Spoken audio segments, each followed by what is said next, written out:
Hello students, welcome back. We completed sections 1 and 2, more or less.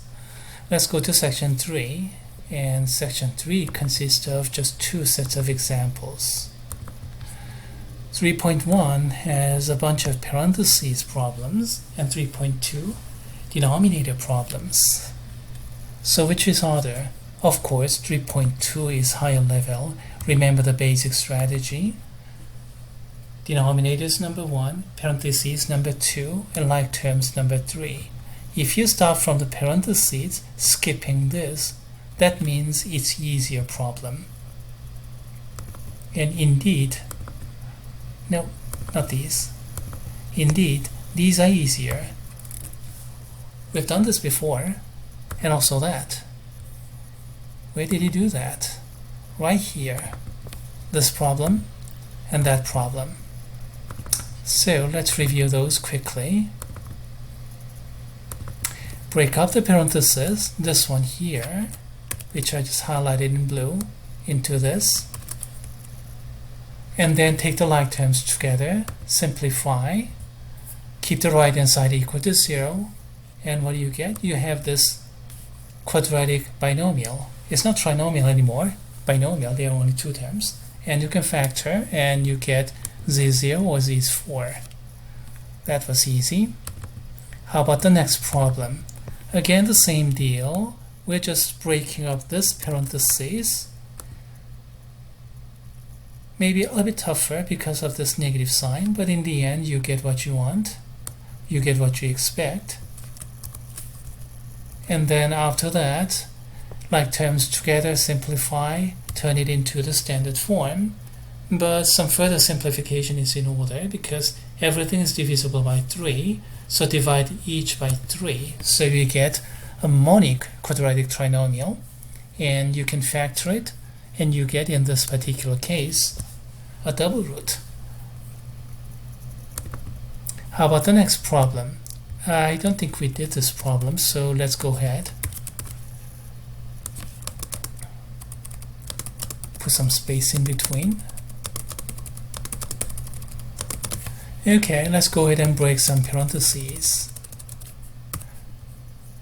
The first parenthesis that I'd like to break up is this one, through FOIL method. Remember that? Oh, what did I do?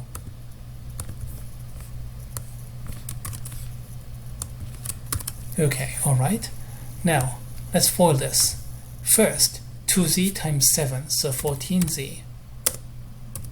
Outside, 2z times negative 4z squared.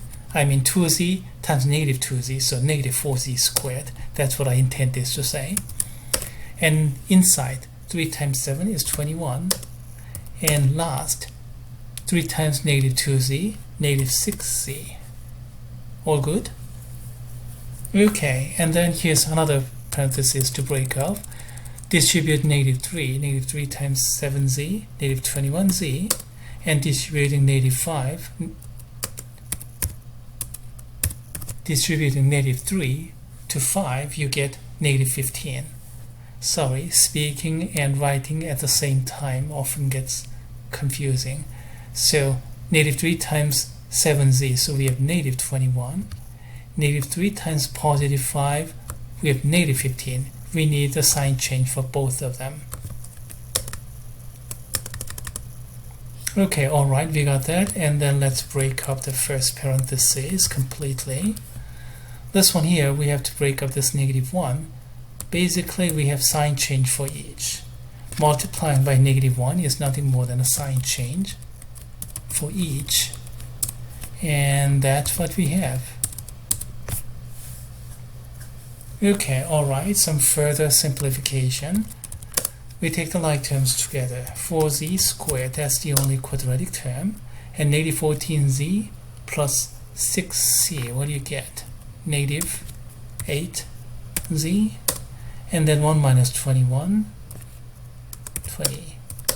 5c minus 21z, so negative 16z. Minus 15. Looks like that's what we have here.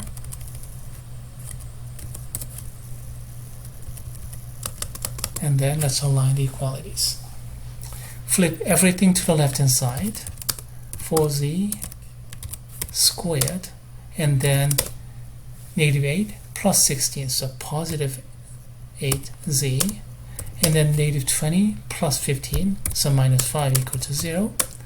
And what do we have? We have a quadratic trinomial to factor. How do you do that? Well, let's get this tic-tac-toe board. If you prefer to use alternative method, go ahead and use that. Whatever that works for you, stick to it.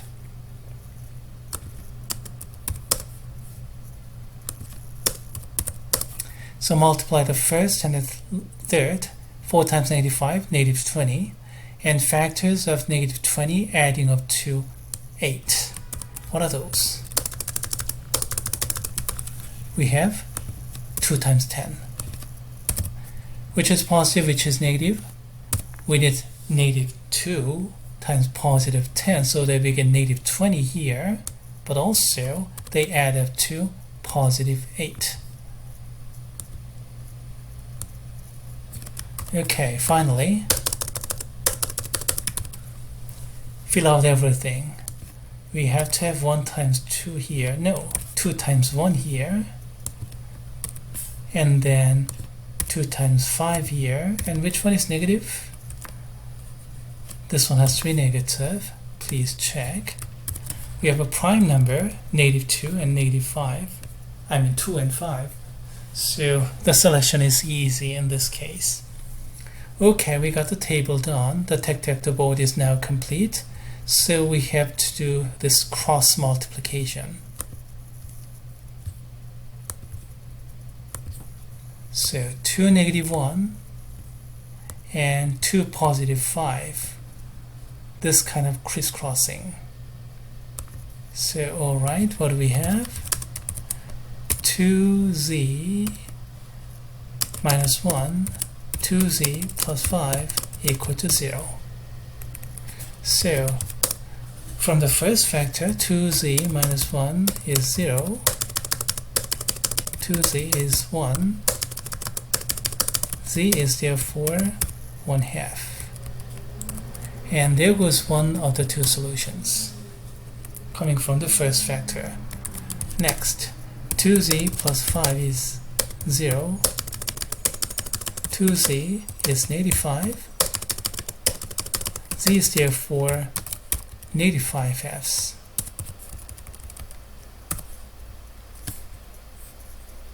Beware of the sign change. This is positive because this is negative, and this flipping came from here.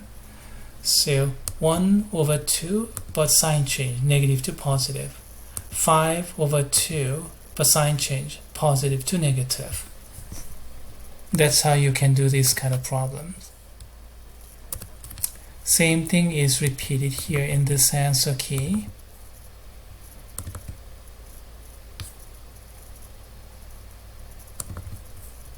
Okay, so much for the first example. How about the next set of examples? Okay, let's go ahead with a problem with a denominator. And to remember how to remove the denominators,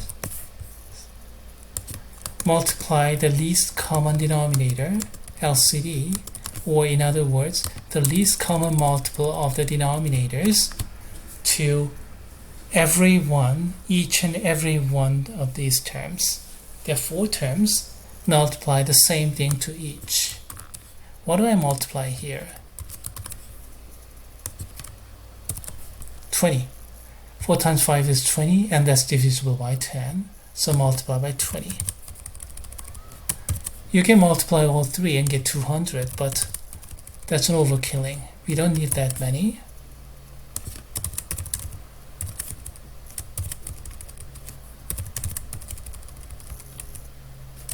There you go. By the way, many people forget this multiplication here, focusing too much about the fractions. Also, a lot of students go ahead to the numerator and get big numbers, and then somehow they get it back right, or sometimes they get it wrong.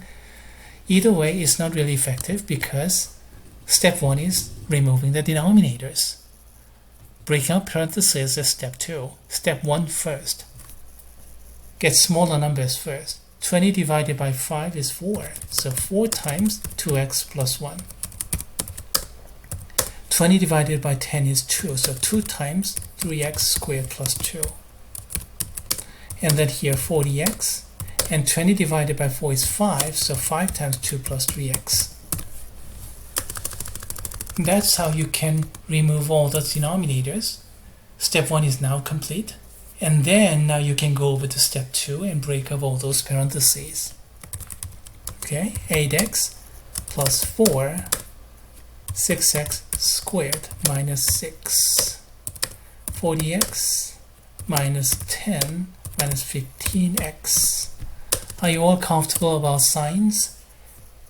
Distributing -2 to both of them, so we have sign change for both. Distributing -5 to both, so we have sign change for both. 2 times 2 is 4, not 6. Sorry about that. Now everything looks good. Some further simplification. Plus 4 minus 4, okay, they just go out. And then 40x, -15x, we have 25x.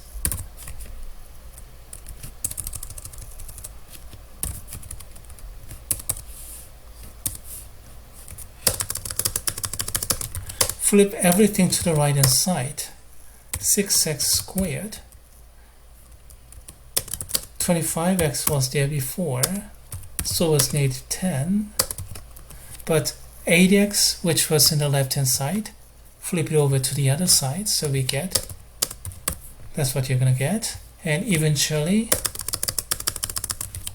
6x squared plus 25 minus 8, 17x minus 10 equals to 0.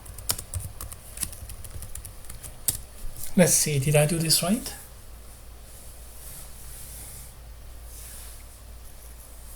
Okay, all right. How do you factor this?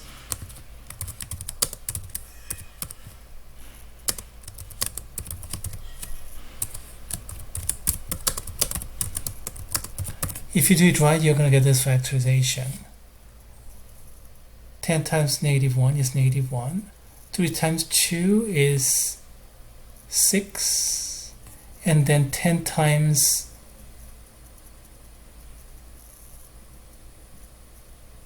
10 times 2 is 20. 3 times -1 is -3. Okay, that's positive 17x. It'll turn out that way. I don't have time for tic-tac-toe and stuff, so I'll leave that to you. So from the first factor, I get x is 10 over 3, -10 over 3. From the second factor, I get 1/2.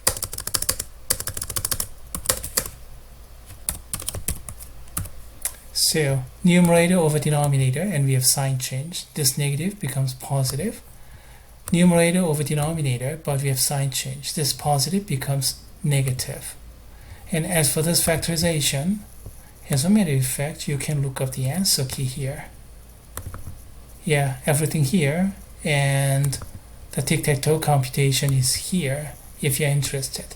Of course, if you prefer other kind of computation for non-mnemonic factorization, go ahead and use it. There are probably 24 different methods out there, and everybody has his or her own favorite method. If you have a re-established method of yours, don't touch it, stick to it.